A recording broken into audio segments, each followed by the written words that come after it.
The Talk Shop. This is The Talk Shop with me, Masachaba Mushweshwe, on SAFM, South Africa's news and information leader, talking about corruption earlier on with Dr. Maposa and Professor Tefo. We'll definitely try and get them back and continue the discussion, because I think there's a lot that still needs to be covered, especially in terms of a way forward. How do we ensure that we do not find ourselves in the situations where we are in various countries on the continent, but also various countries around the world? I loved what Dr. Maposa said, that corruption is not unique to the African continent. It is a global problem that we're all experiencing at the moment. Time now for us to focus on the land issue, and we're joined by columnist Khaya Dlanga, who says that land is a black and white issue, but it doesn't have a black and white solution. And he says that we cannot continue to sweep the land issue under the carpet, as it is real for many people. Mr. Dlanga, thank you so much for joining us. Welcome onto the Talk Shop. Hi, how are you? Very well, thank you, sir. How are you? I'm well, thank you. The land issue is something that's come to the fore with regards to the statements that were made by the leader of the Freedom Front Plus, Peter Mulder. But yet you say that we sweep the land issue under the carpet. Do we really?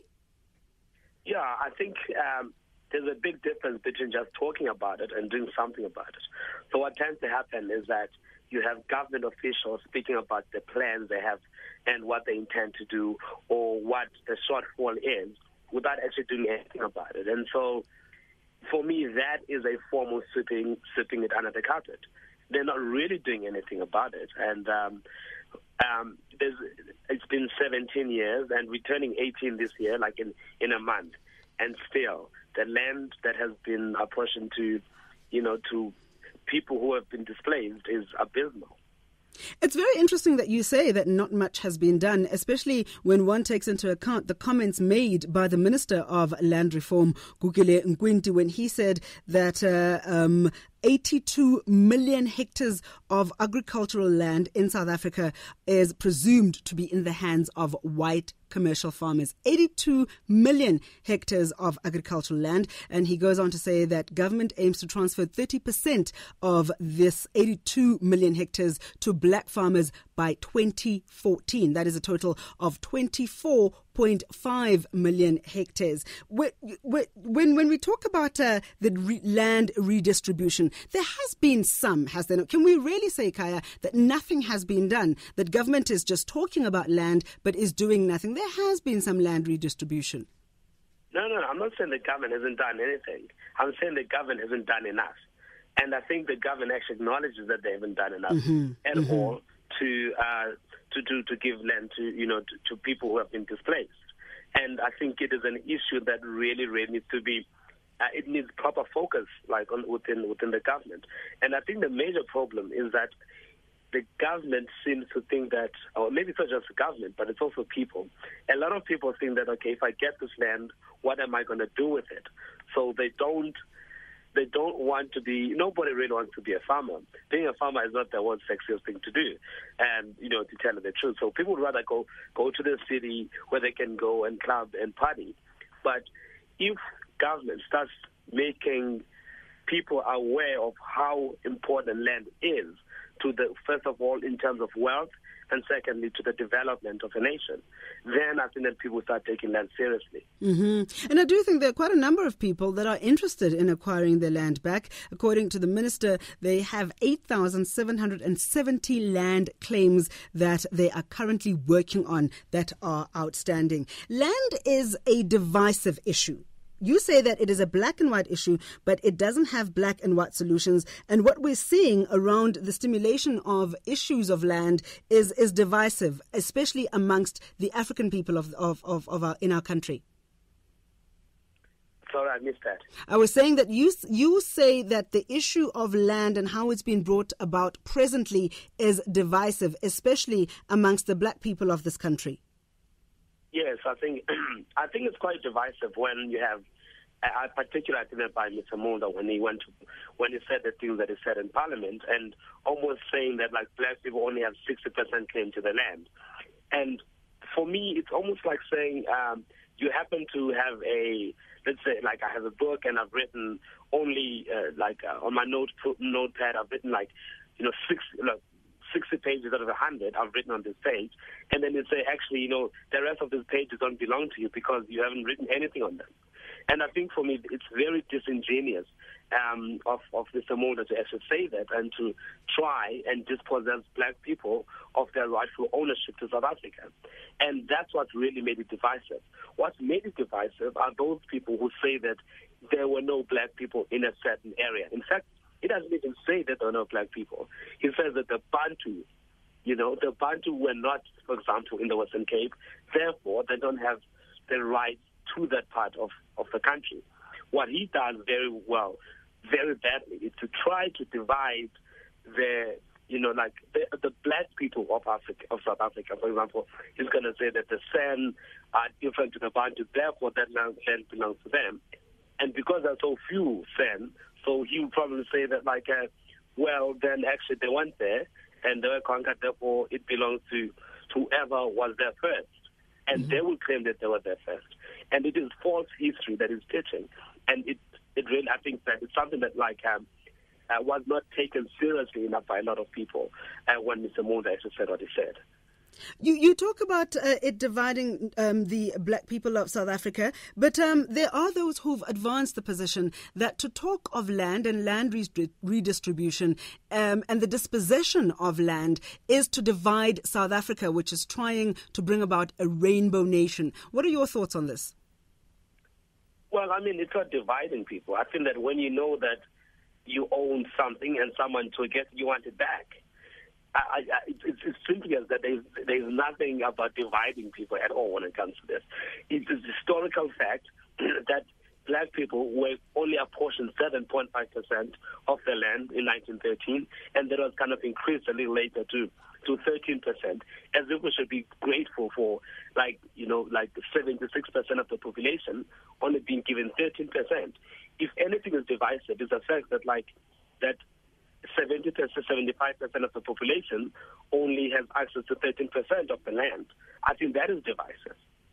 And let's talk about how black people were stopped from even acquiring land by the 1913 Land Act. That's something that you touch on in your article.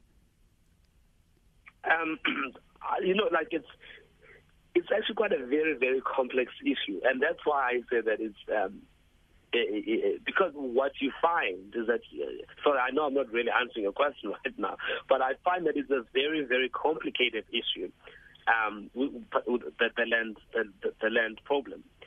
Is that you have people who say that I was born on this land and I didn't really move anyone here.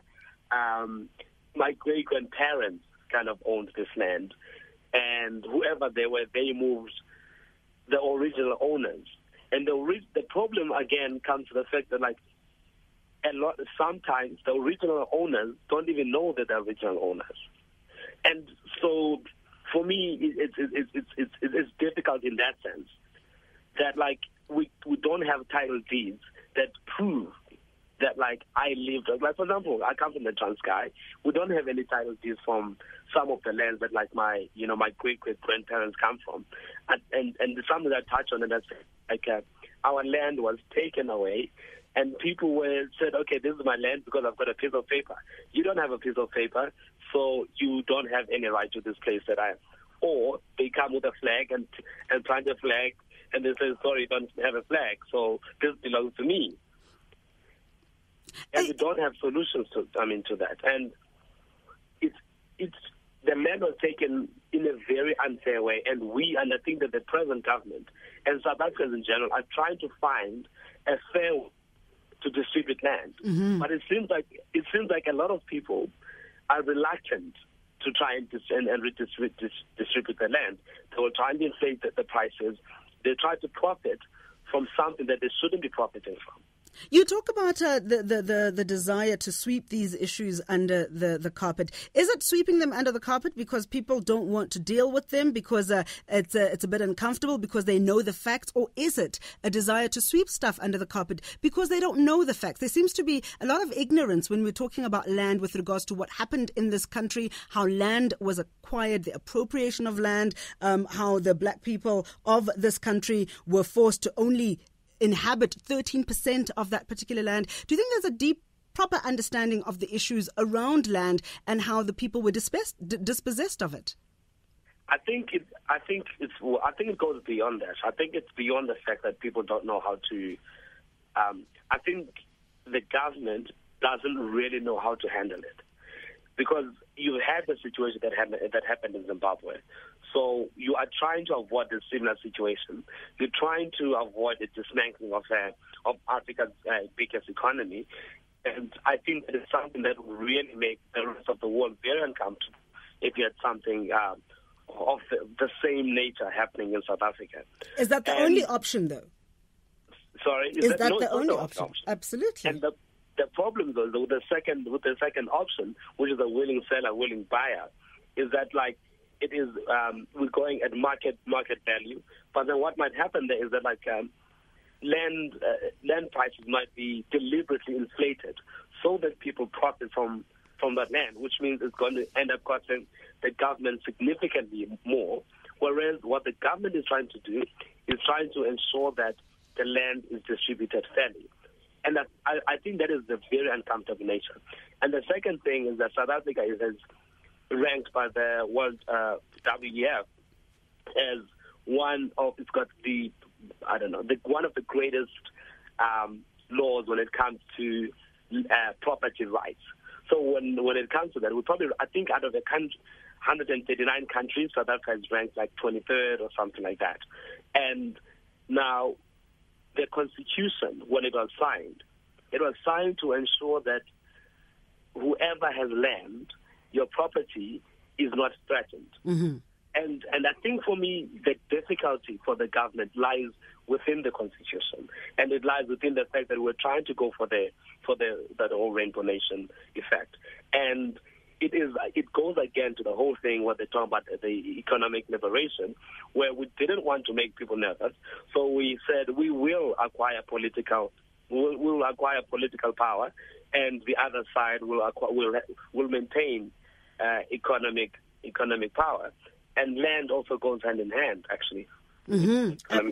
Absolutely. And one of the suggestions, we've spoken about the two options on the table. One of the suggestions that's been put forward is to put together a land and valuation commission that will provide specialist valuation and property-related advice to government, norms and standards and monitoring service delivery, and undertake market and sales analysis, as well as set guidelines required to validate the integrity of the valuation data and create and maintain a database for valuation information, because unfortunately most expropriation deals do collapse due to disputes over evaluation. So what one says that one's property is worth in relation to the reality of the situation are two different things. We're talking about the land issue, and we do acknowledge, as Khaya Dlanga, columnist, says, land is a black and white issue. We're taking your calls 0891 104 207, 0891 104 207, or SMS us on 34701.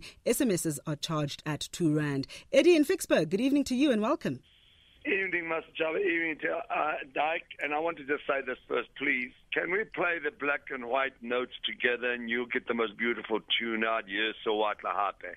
But if you just play black ones, you're going to get the terrible notes.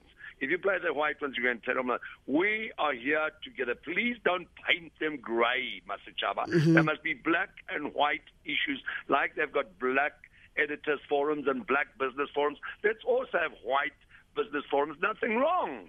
I just say now, I'm a farmer. I have lost 5 farms in the struggle. The clerk jailed us when we said, look, it's not going to work. So I lost the farms. I'm totally prepared to carry on farming a higher piece of land. I have lost money now. Listen to me carefully, Machaba. 19 years. Please don't shoot it down. Because Toyota said the other day, they lost money for 17 years and then they started making money. So I trust after 19 years, Julius Maleme will really be able to farm the way I farm. Gentlemen and lady, we've got trouble in this land. Let me tell you the fears that I wrote it down. Land is not an issue. Survivor is the issue. We're not going to survive if we go the same way as Africa. Africa says we want land. We say we don't want land, we want food on the table. If I produce better than Timbuktu, let me carry on producing. But if I don't, he can do better. At the moment, South Africa, everybody's pouring down to South Africa because we have food. We don't talk about land. We have food, we have milk, we have honey. Farmers in South Africa are ready to pack. They want to go, Masichaba. They don't want to farm anymore. And I'm pleading with you, the golden arrow and the golden egg is the farmer. Because when the farmer goes, we will die. Thank you so much, Eddie in Vicksburg. Betty in Claremont, good evening to you and welcome. Betty, good evening. Can you hear? Loud and clear, ma'am. Welcome on to the talk show. Okay.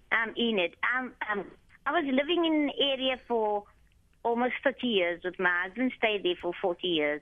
And the group area, they said we must move. And the people the landlord that stayed there, they also paid the group area, but they bought the place back from the group area when we left. And when we applied to go back there or for money, they said we were too late. And I mean that's unfair. And up till today, they put us in an area where we wouldn't even want to live. We were living in such a nice area, and I think that we were unfairly treated. And I'm colored, and I mean it was really unfair, and there's no hope. So I think our country is really not fair. That's all I can say. Betty and Claremont not feeling that land redistribution is working for everyone. Sandile and Butterworth, good evening to you and welcome. Sandile? Hello. Good evening, sir. Yes. On this land thing, there is a very big problem because it is not only the question of access, but also the question of capital to work the land. Now, where you find a double standard, sometimes including with the government, is that in the Transkei, you've got the so-called trading stations that are in rural areas. It's the stores that had 4 or 5 hectares of land each. As far back as during the time when Matanzima was the president, those whites who were on those lands were compensated 400,000, 500,000 to leave the trading stations. When you try to use title deeds from those trading stations these days as security to raise capital to work on the very land, you get told that it's a rural area. Similarly, there may be a case here that whites are going to be compensated handsomely with the farms, and when we try to use the farms as security for our future generations, we're going to be told the same stories. That, okay, no, now this is a rural area thing. You can't be able to put it up as security. We need a property in town. Now I'm saying, really, government has got to be a bit consistent, not only compensate white handsomely, but they must be consistent so that people can have the capital to work on the land, because access thereto is not the only thing. Absolutely. Sandile and Butterworth, thank you so much for the call. Jay in Durban, hi and welcome. Hi, how are you? Very well, thank you, ma'am. My question is, what happens to people who are illegally selling, plots of land to people, land belonging to farmers that got title deeds? These farmers are not aware of these little plots being sold. And like within a couple of days, solid building, block buildings are put up. There's no infrastructure in place like for toilets, and illegal connection of water and lights are carrying on and so forth. Now, is there any kind of a body or the Constitution? How does it protect the people who own these lands? How will they get compensated? And is this the norm of the day for people to just go willy-nilly and just build anywhere they find a vacant land? But Jay, these people who go and just build on land that it does not belong to them and is in the hands of private owners are called squatters, and there are laws that talk about how to evict squatters and what process to go through in order to ensure that you get your land back. So there are laws that recognize this phenomenon and deal with it. Yeah, and I want to know, at the end of the day, whoever is constructing solid buildings, they have to produce a title deed on their name to show that they have purchased this property, legally, and even if they've built, they've got to show proof how did they come about it? You know, I'm sure there's lots and lots of people that are going through this issue. What I'm saying now, we are building a beautiful South Africa. Let us build it in such a way that it's not going to hamper and become an hazard later on, and do it in a proper way, so that no fingers must be pointed at people that, you know, you have done something wrong illegally. Let's do it properly right from the beginning. All people out there will come out with some kind of a suggestion and idea and help. Thank you so much. Jay in Durban, thank you very, very much for the call. And I just want to bring Khaya Dlanga, columnist, back into this conversation. And that is the crux of it, is it not? That Jay talks about the need to ensure that and no matter how we deal with the land issue, we do not become pariahs in the world, that we're not isolated, that we're not looked upon as having done something wrong as South Africa. And yet there's a lot of feeling from different people from different race groups saying already a lot of wrong has been done with regards to the land issue. Yeah, I mean, well, I think that one could go to, I was going to say to the extreme, but it's not an extreme, to say that land, something wrong was done already, okay?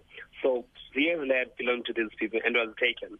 Now, if you had to go and do the same thing that was actually done to the original inhabitants, that would be considered wrong.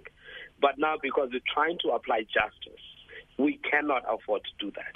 And this is a difficulty, I think. For me, land is really an issue of justice. It's not an issue of right and wrong, but it is the fact that we need to find a way of making sure that the people who own the land have a rightful claim to it.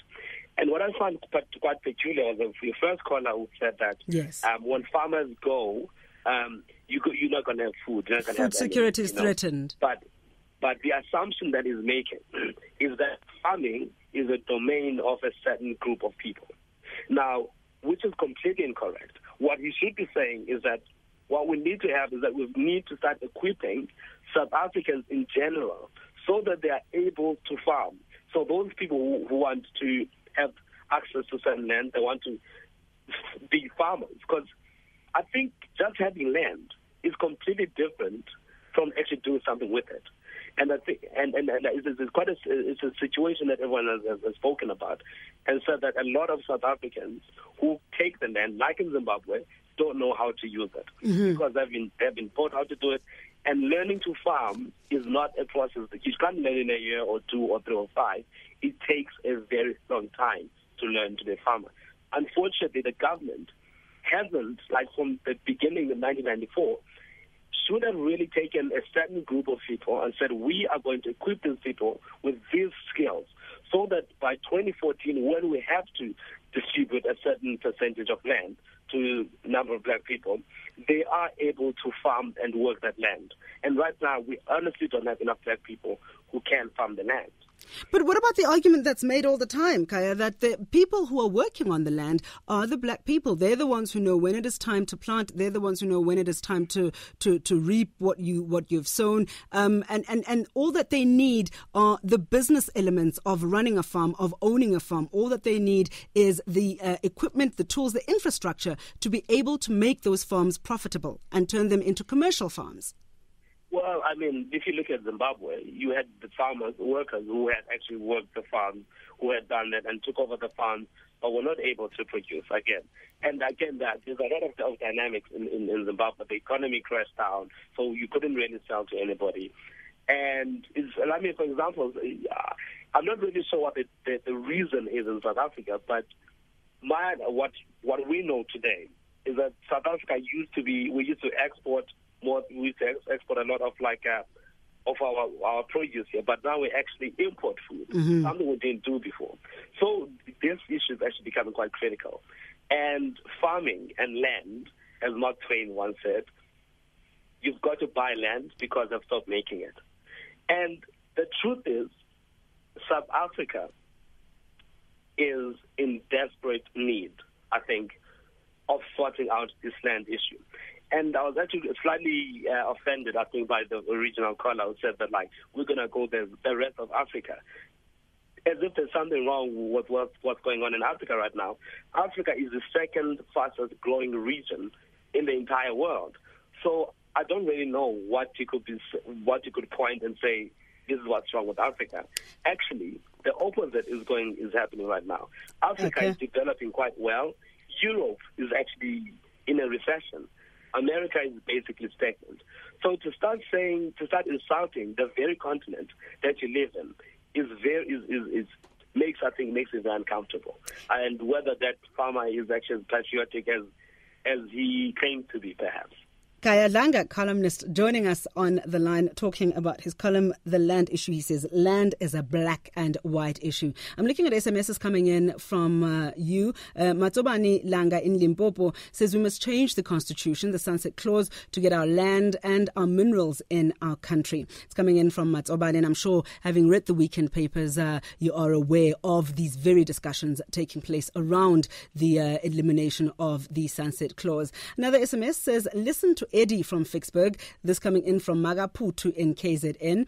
Masilonyana Mushweshwe says, Black South Africans are not informed enough about the importance of land. Otherwise, a more radical approach would have been applied. Another SMS says, this one from Anand says, please say something about those of us who missed the cutoff date of December 31st, 1998. And this ties in with the first caller, another caller who called in, who spoke about being dispossessed of the land and being moved from the land, and how they were told later on that they'd missed the cutoff date. And it ties up with another SMS, this one from Papillon in Eldos, who says coloured land is better being along with the white race. The ANC did nothing for us, nor will they do any at will. I think we definitely need to get someone from the Department of Land Affairs, Land Reform, to come in and talk about the cutoff date of the 31st of December 1998, and those who missed it, and what happens now. Is it a case of you missed it, sorry,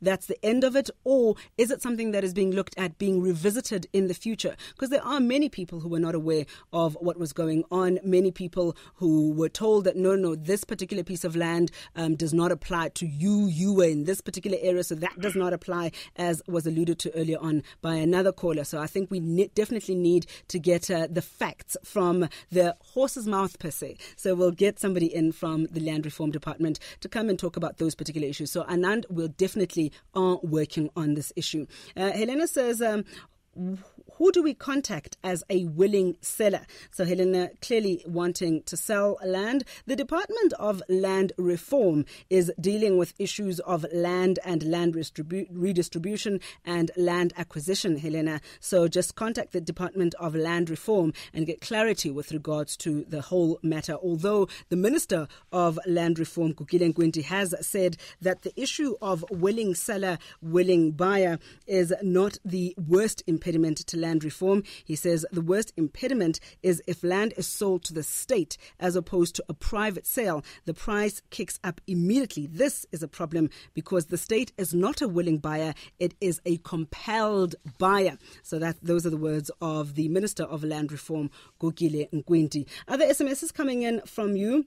One says, does being born on a plot make it yours? If not, how did these claimants acquire the land they are claiming? That one coming in from Mel. And another one says, there's plenty of land out there. Others are living in heaven while others live in hell. Our government is too weak to enforce the land issue. And another SMS says, the whole continent is still divided among the colonizers. Okay, just to take you back to the one, the SMS from Mel, that what is your take? Does being born on a plot make it yours? And if not, how then did one acquire that particular piece of land that they're claiming is theirs?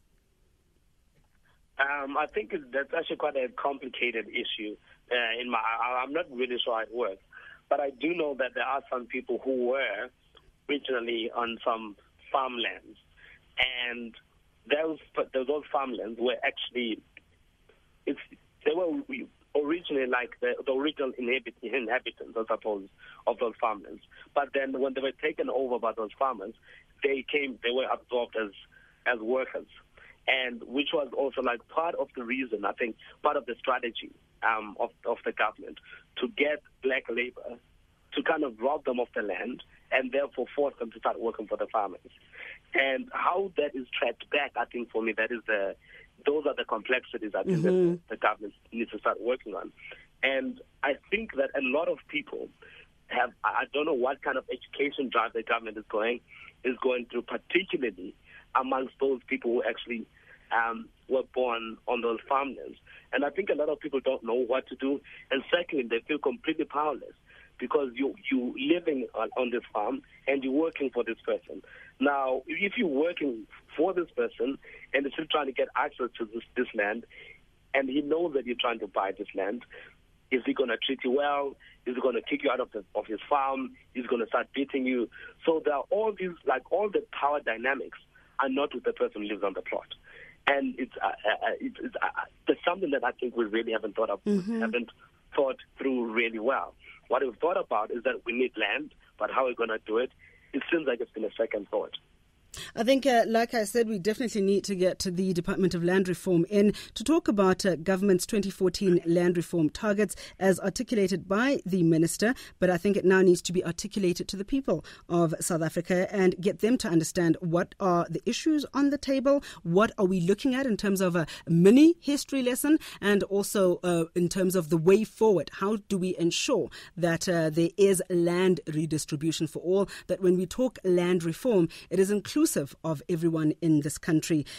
Khaya Dlanga, as always, a pleasure talking to you, and thank you very, very much for joining us. Thank you to start my sickly voice. Yeah. No, you did quite well despite that sickly voice. Thank you very, very much. Columnist Khaya Dlanga, absolutely love him. Always manages to say the things that a lot of us are thinking, a lot of us are feeling, but do not